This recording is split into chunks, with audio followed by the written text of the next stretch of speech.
Welcome in, everybody. And it's time for Dreamcasters with my friend Bill Cinque. And I'm Devon O'Day. How are you, Bill? Well, I've been better. I'm not as healthy as I should be, and truth be told, um, was wondering whether or not I was going to make it today. But seeing as doing this podcast with you has been a dream of ours for a long time, it would seem to have been ironic that I would cancel my dream about having your dreams come true.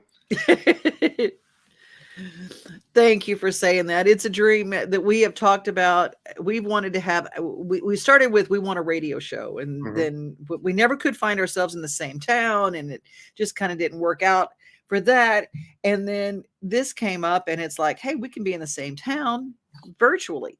Yeah. And, and it's kind of what we do. And we talk about getting our dreams. And of course, Bill's book is a lot about the practical ways to get the dream. And that book can be found at Amazon, of course, at his website, billcinque.com. The Adventures of a Marginally Successful Musician.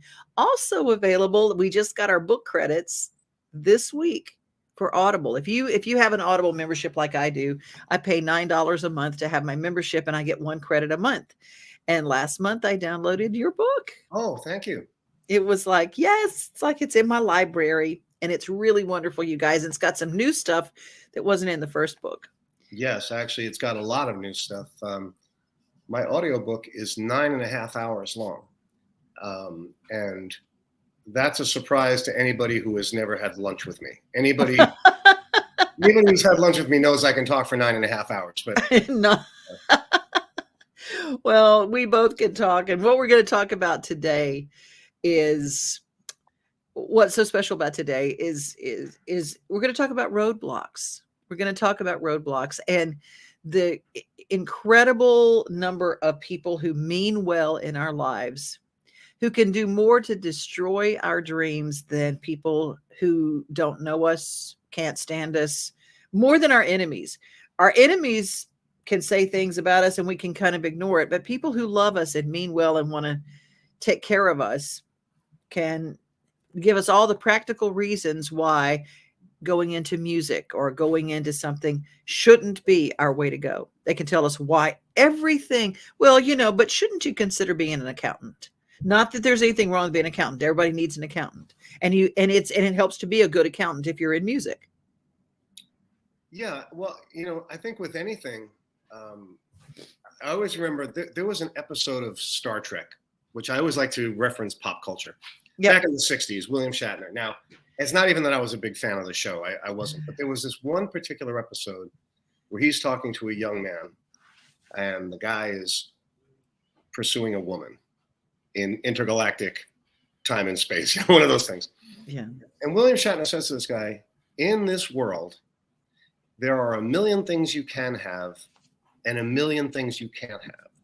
And I just thought that was such a genius way of putting it, because if what you want to do is be on that wrong side of the fence, we can have 1,000 people tell us why we're wasting our time trying to do a podcast. If what you're looking for is to shoot somebody down, that's easy. And I think, at least in my life, I think what happens is it's a weighted scale. There's 99 reasons to say why I shouldn't do something. If the 100th reason is, but I want to do it because it makes me happy, I think that outweighs the other 99. It's not a checklist. It's not 99 versus 1. It's something huge, like I want to do it, and it's important to me. Yeah. I'm always struck by how many people hear the one person, usually it's someone who really is looking out for us, mom or dad.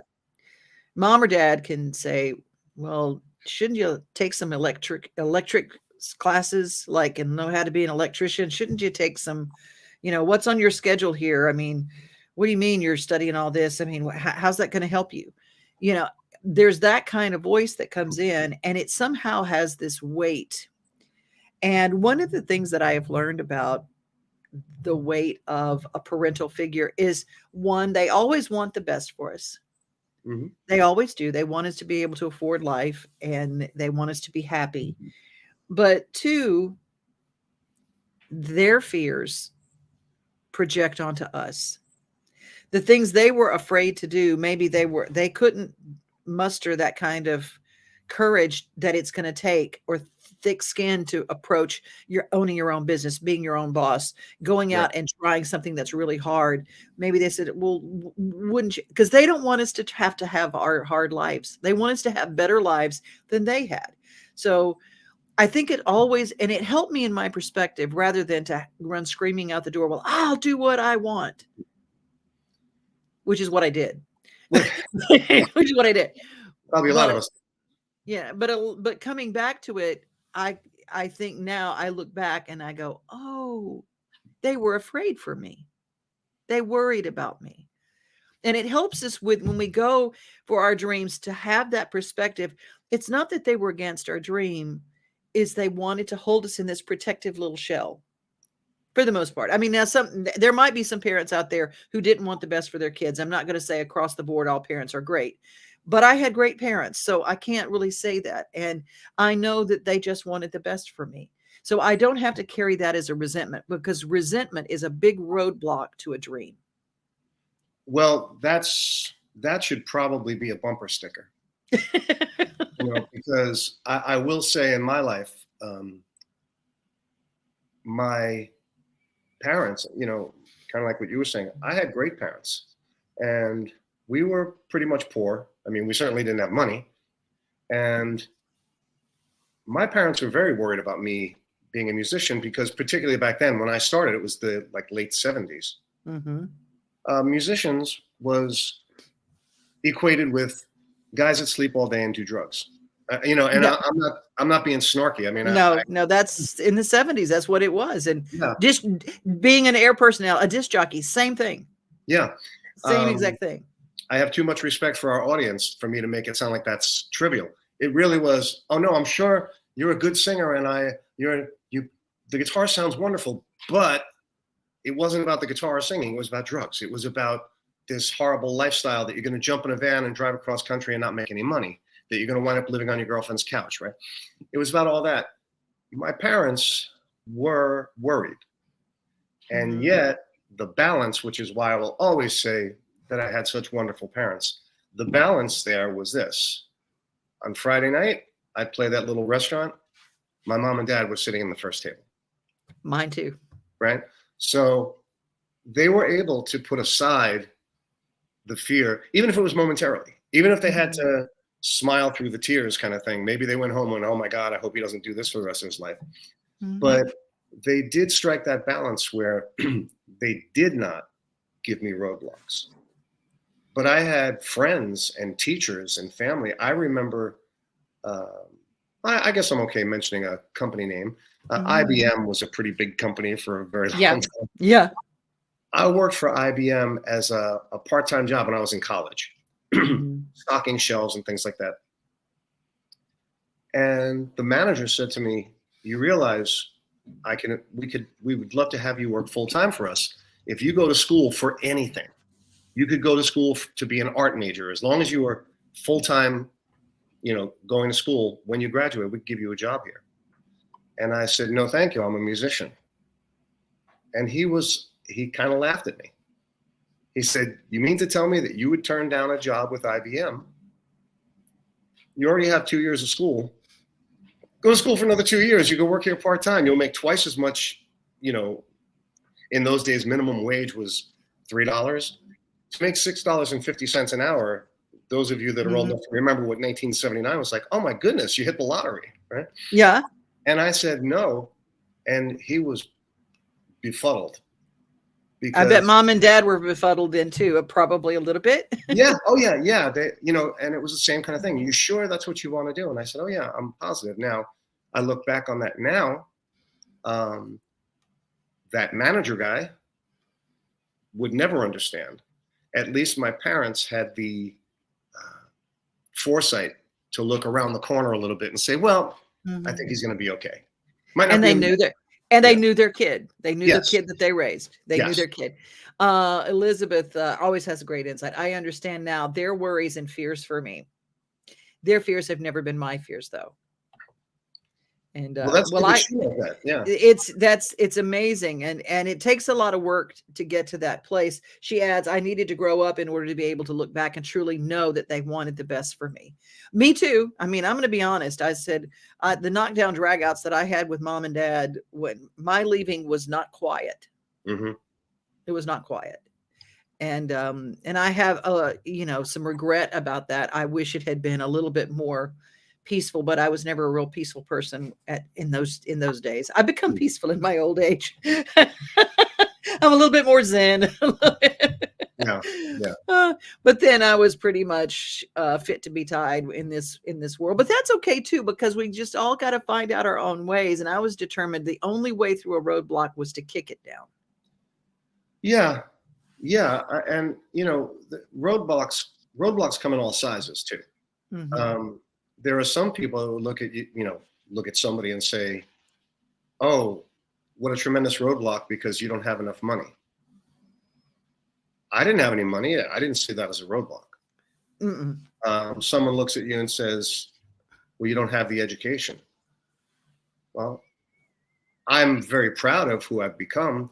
If I were to speak specifically about my life in music, I have zero education in music. I literally do not know. I don't know the notes on a guitar or on a piano. If you said to me, here's a note down here, I look at it and go, okay, that's G. But if you went up here, or if you went up to the top of the piano and went clunk, what's that note? I have no idea. It didn't stop me from doing what I do. But there are those who would look at that and say, oh no, I could never be a musician because I don't know the notes. I could never be an actor because I could never learn that many lines. Well, if you're telling yourself that you can't do it, I guess you're right. I guess you're not going to do it. But that's like when you listen and believe the roadblock, that's when it has power. That's when it has power. When you actually believe that sign says stop, and you do. Yeah. I think in my life, and I think in most people that kind of pursue their dreams, let's not even say reach their dreams, because we're always on our way to another dream. Right? Yeah, always. Yeah. But in pursuing your dream, I look at these kind of things. I think it's very healthy to look at them as cautionary tales. Mm-hmm. I think it's great to listen to your dad and say, hey, look, you want to do this, you want to work till 2:00 in the morning in a bar, that's fine, but you still have to get up at 8 to help get your little brother dressed and out to school. And you still have to pay the rent, and you still have responsibilities. You don't give up everything just so you can go play music. Great. I do have to look at that. I do have to understand that a lot of people don't make it under those circumstances. Mm-hmm. So to look at it as kind of like I'm calling it a cautionary tale. That's healthy. That's healthy. I don't believe that you sit there and tell everybody they can do whatever they want and then give them no guidance. Yeah, and no limits. Yeah. There are certain limits and there's certain boundaries. Tim Free, who is, you don't know each other, but you would love each other because Tim is a cousin of mine. He's from Louisiana and an incredible musician. People said I would never sing at the Ryman, but I believed in my dream. I didn't let anyone deter me or discourage me. My dream eventually came true. I'll never forget that magical moment when I finally got to sing at that awesome place. I became part of a family of those greats I had admired all my life. I knew I was singing on point. I was in the groove totally. I gave a stellar performance up until all the other people standing in the ticket line called security. That's great. You're so hysterical. Wow. But Tim has played in some great halls, in some great places, and he was one of the on-call musicians down in New Orleans. And if you're a musician in New Orleans, you got to know your stuff. Yeah, well, if you played the Ryman, you can stop there. That's credentials enough for me. Angie says, my mom always told me you will understand when you have children of your own. And boy, was she right. I made sure I told her she was right before she passed, as much as I hated to tell her. It's sometimes something. I mean, my mom is very ill right now, and I'm trying to break away to go see her. I'm not trying. I'm going to go see her. And And that's the thing. I want to make sure she knows that I say that, Mama Pat's the steel in my magnolia. And it wasn't always easy. Right. And but Elizabeth adds, my leaving wasn't quiet either. I was loud and louder when they tried to help. Yeah. And my first sentence that I ever uttered was, I will do it myself. And it's in my baby book. First sentence, my first word was dog. And my first sentence was, I'll do it myself. Yeah, that doesn't surprise me. See, the life that you've led. I always, when we have these conversations, I always feel the need to remind our audience just how long you and I have known each other. And we go back decades. And we were just teenagers. Well, I was a teenager. You were just, you were like 20 and I was 18. So, and it was, it's just interesting that we're sitting here all this time later. And when you say your first word was dog, well, anybody who knows Devon and her commitment to animals that should surprise no one. Doing it yourself, well, that being your first sentence, I would bet you said that more than once in your life. Probably so. And to my own detriment, I will tell you that one of the roadblocks that I have found in my life is my insistence on doing it myself. Now, here's the deal, is that part of being a Dreamcaster is I want to point out is that don't refuse the help of good people, because they come along and for whatever reason, we have trust issues. I can't trust them. They'll take my song, or they want something other than what I'm offering, or whatever the things are. There are good people, and our fears along the way will have us saying, I'll do it myself. I turned down a very, very lucrative and probably a life-changing job years ago. And I'm not going to say who it was with, but it was a really good job, and it would have changed the trajectory of everything. And it was more money than I'd ever made in my life. And I stayed loyal to where I was because I thought I needed to. And I thought it would pay off in the end. It didn't. But what I did was I turned down the help of a good person. And so I'll do it myself. Can sometimes there's a therapist that I went to a wonderful intensive that he gave one day, Ted Klontz, who works in Nashville. Who works all over the country, but it was in Nashville, and it was with the Grammy organization NARAS. And he said that the phrases and the survival skills you had as a child, when used in adulthood, can hold you back. They can be lead to your downfall. And I thought, I can do it. I will do it myself, has probably one of those phrases. Yeah. And I think you can kind of dissect that in the sense that, does anybody ever really do anything all by themselves? I mean, we're not operating in a vacuum. And right. So, the idea of, again, not to make this so music centric or art centric, but the phrase, DIY, right? Do it yourself. Mm-hmm.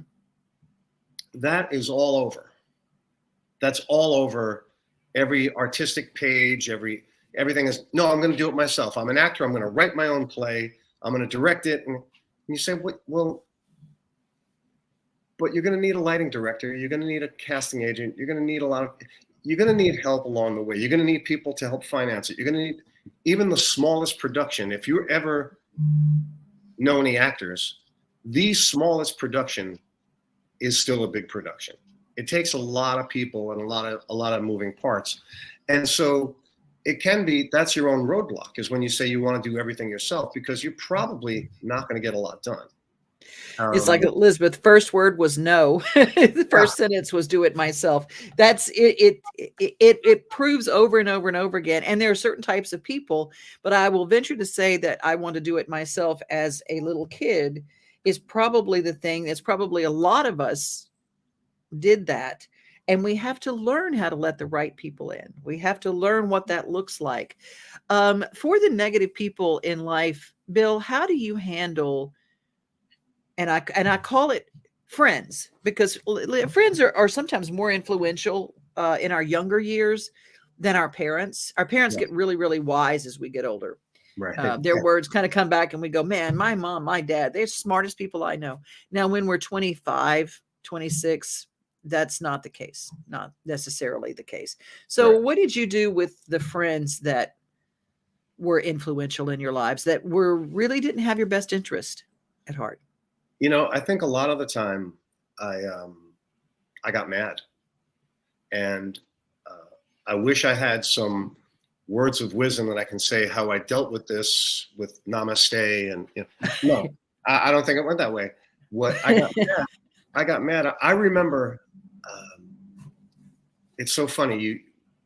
Devon O'Day has this magical way of throwing just bullseyes. Like you asked that question, and it brought up this memory that is so old and yet so consequential.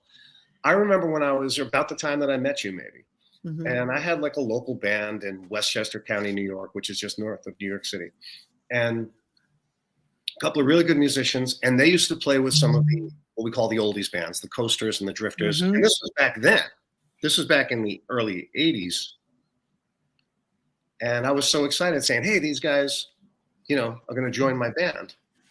And I had a couple of friends that said, well, if they can play with the Drifters and the Coasters, why do they want to play with you? And I just remember being so incredibly deflated and aggravated and mad at them, because what I felt like saying was, they want to play with me because I'm pretty good at what I do. They want to play with me because I have work. They want to play with me because they see my drive and my passion. But that's not the way they were looking at it. They were looking at it as like, why would they waste their time with you? And I guess had that same thing popped up now, I probably would say, well, that's your opinion and you're entitled to your feelings, those kind of things. But back then, I really just got angry because they were putting up a roadblock based on their values. Right. They were looking at it like, why would these guys step all the way down to you when they could be playing with these famous people? But I did not let it stop me. And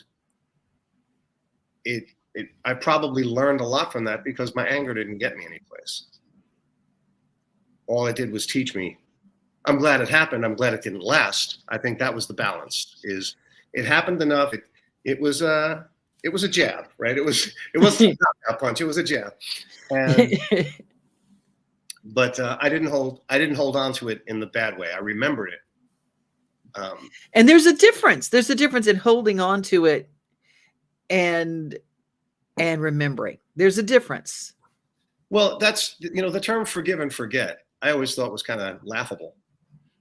You can certainly forgive, but why would you forget? I mean, you're not supposed to forget. Mm-mm. I'm supposed to hold on to that memory so I know not to repeat it if it's bad, and I know that I should repeat it if it's good. Right. But forgive and forget, I won't hold on to the negativity, but I'm not necessarily going to forget it. That's an important thing to remember about this show, is that you can make, when you make a roadblock a teachable moment. And that's one of the things that I have found along the way, that the roadblocks that come along, the people that are negative, there's a great book called The Traveler's Gift. And I think everybody, if you have not read it, you need to get it. It's by Andy Andrews. He's one of my favorite. He was a comedian when I met him. He came up through the ranks of playing Nashville Now and as a comedian. And then he transitioned into author, and then he had a New York Times bestseller. And I'm going, what? What I didn't know is that in Andy's life, his parents were both killed tragically in an automobile accident that left him virtually homeless. And he was living under a bridge, but he was going to a library every day, and he read biographies of all these amazing people. Wow. And he read biographies every day. And he got the common denominators of greatness in every one of these people. And from that came the book, The Traveler's Gift. And it changed his trajectory. And now when you listen to it, I just talked to Terry, who we were just talking yesterday, and she says, I rented again on audiobook, and I'm going to listen again to The Traveler's Gift. It's that good a book. But it has these characters in the book, and this traveler meets all these people in history, and they teach something. And it's a very powerful book, not a long book, but that's one of those kind of things. It's one of those kind of tools. And in The Traveler's Gift, some of the things, be a person of action, just don't talk about it. And then years later, and it's a crazy world, you've met a lot of famous people, Yeah, I've met a lot of famous people, and just because they're famous doesn't make their words less or more in my world. But I just happened to hear, I was interviewing Kevin Costner, and it was a pretty big moment for me. I mean, I was kind of like freaking out a little bit.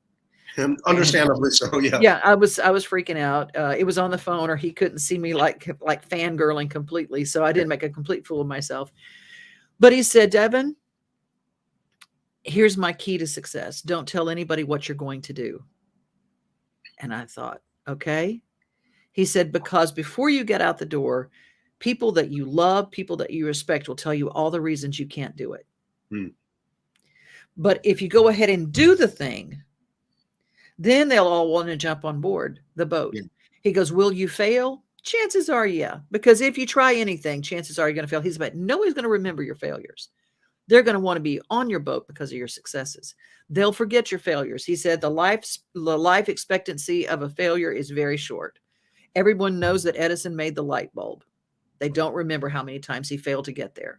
Yeah. And I went, okay, I got that. Don't tell anyone what you are going to do. So that's the biggest roadblock. And I thought, well, man, I love that. Love that. When we talk about pursuing dreams, and I think you and I both have a bunch of paper notebooks, right? We have them all over the house. Yeah. We share that. Yeah, they're all over. Right here. The reason I mentioned the paper notebook is some of my dreams are so constant, are so prevalent that when I'm not talking about it, I'm thinking about it. When I'm not thinking about it, I'm writing about it. So I'll be watching television and I'm not really watching television. The television's on. I'm kind of staring at it, but what I'm doing is I'm doing this. And I watch, and then I grab a pen, and my notebooks look like cave paintings. I mean, arrows and crossing out and half sentences and ... But the thing is, when I'm writing a song, I don't know, maybe other people do it a different way, but I don't have some mechanical, sterile environment where I walk in with my laptop and a guitar. I'm writing stuff all over the place. And, excuse me, I'll have moments where in the same notebook, I'll be writing part of a script. I'll be writing part of a show. I'll be writing the list of, hey, the gig that I'm doing tomorrow night, what if we do the third song fifth and we change that around? So my notebooks are full of 5, 6, and 7 different projects at the same time. I get that. Mine's along with that. Get milk, kitty litter, and pee pads. I mean, it's just like, it's part of that, because there's always like animal stuff. It's always the list of to-dos all mixed in with, but if I don't write it down, I forget to do it. I forget to think about it. I forget it. Well, see, now that is exactly the point that I was trying to arrive at, because people will write down milk, bread, and eggs so I don't forget it.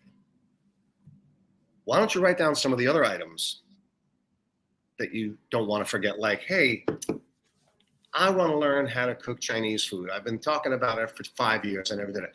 I want to join a yoga class. I've been talking about it. I wanted to learn another language, right? write it down. Why wouldn't you put that on your list of things to do? What you just said was right on the money. I mean, this is not, sometimes you boil it down to pretty simple equations here. Yeah. Write it down so you don't forget it. I wrote down that I have to go to the dry cleaners, but I didn't write down that I should be pursuing a dream. That seems, that doesn't match up. I think we can do better than that. We can do better than that. And sometimes it's the very simple things of writing down. Okay, now this brings it up. Angie says, my problem is I make a list, then walk away and forget the list. Do you know that, Angie, that's okay? Because the act of writing it, your brain registers it in a different way than looking at it on a phone, than just looking at it in your mind's eye. Say, I'll remember that. If you write it down, physically write it down, your brain logs it as something that's happened, something that I need to learn, something I need to remember. That's why writing spelling words was a primary way of learning how to spell words. Tim adds, making music with other people, whether on a front porch or on a stage, is a mutual investment in each other's lives. For however long a song lasts, however many are in that group, in that time and space become one. A band has no ending or beginning. It's a circle. The sound you make will forever bounce across the atmosphere. That's how serious I am about music. I love that. And he's also teaching music to another generation. And that philosophy is being brought into another generation. Another generation. Thank you, Tim. I'm glad to see that. That gives us hope for the future. I mean, I'm so proud when I see people who take the gift that they've been given and they spread it to other people. Now, this is not just, and Dreamcasters is not just about pursuing your musical dream. That's the important thing. And the thing I love about Bill's book is that just like The Traveler's Gift is a good book to have, Bill's book has got some really great, I just got to say, it's got some really great things in it that will help you. And when you take that out and take that template and apply it to your other dreams, to your other life, it's just very practical applications. Be on time and have a clean shirt. I mean, that one comes up all the time, but no matter where you are, that holds true. That was one of my favorite phrases. At the risk of repeating myself, I think we've mentioned this on the show before, but that was with you. You were in the room. You were on that panel in Nashville years ago when you asked me to come down and speak. And one of the younger students said, well, what advice would you give to a young musician? And I said, show up on time and wear a clean shirt. And everybody laughed. I had never said that before. And I thought about it. I said, I know it sounded kind of cheeky, but it's true. It's a good starting point. It is a good starting point. Yeah, if I had a nickel for every guy who showed up looking like he just rolled out of bed and showed up late, I said, this is your first impression? This is how much you care about your first impression, that you walked in like this? So I've held on to that. I do like that. I do like that phrase. You're welcome to use it, by the way. There's no copyright. Well, it is in Bill's book, The Amazing Adventures of a Marginally Successful Musician, which is available on audiobook as well. You can get everything at Bill's website or on Amazon. Anywhere you get books, you can get it. For me, one of my things is, and I learned this, I can't remember it. It might have, I don't even remember who it was, but I don't pull into my driveway at night with an empty gas tank. Right. And I have found that every single time I have said, I'll just get it on the way in. Something's going to happen to make me late and I won't be able to I have to go to the gas station in the morning. And it's like, always keep your tank close to full. Choose empty as halfway. Yeah. Half the tank is like, go put gas in when you can and keep a full tank. And if you keep a full tank, and that is metaphoric and practical, because if you keep your tank full, you yourself, with nourishing food, nourishing activities, nourishing good things in, you're going to be ready when called upon. If you don't keep a full tank, if you let your tank get completely depleted and empty, you're going to be called upon and you're going to have to go and get ready to go, and you might miss your moment.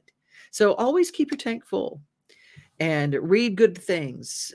eat good things, do things every day to move and to keep your body moving, because to achieve those things, you've got to put in the work. And it's all very practical stuff, isn't it, Bill? It is. Matter of fact, Muhammad Ali, the greatest boxer of all time, said, if you stay ready, you never have to get ready. You know, and that's exactly what you were just saying. It's, yeah, I'm ready to go. And that goes for everything. That's not just boxing. It's not just music. It's everything. It's certainly parenthood. You know, when you think in those terms, you stay at the top of your game, and you know, stay prepared. And the Boy Scout, you know, always be prepared kind of situation. I was not a Boy Scout, but I do know that is like, you know, I wasn't Girl Scout either, but I really believe in the premise behind it. I was 4-H, so it was kind of the same thing.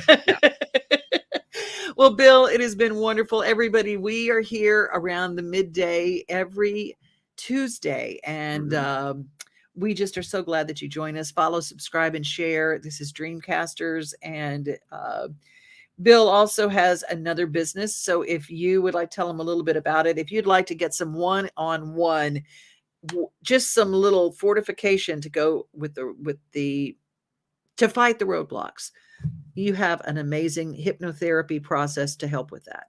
Yes, I do. You can find me. Actually, you can link the same websites, but it's BillCinqueHypnotist.com. I do hypnotism by Zoom. I do it over Zoom, so you don't have to be there in person. And it's a lot of fun. It's not as spooky as everybody thinks it is. It's actually quite easy, and it's very effective. And give me a call anytime. Well, I'm so happy to spend this time with you. I always am. And I know that you're struggling a little bit physical stuff right now with some coughing and stuff. So I'm just going to say a little prayer for healing, total healing. You take good care of yourself. I know that you do. So I know it will be very short-lived. I hope so. All right. Thank you, everybody. And we'll talk to you next week.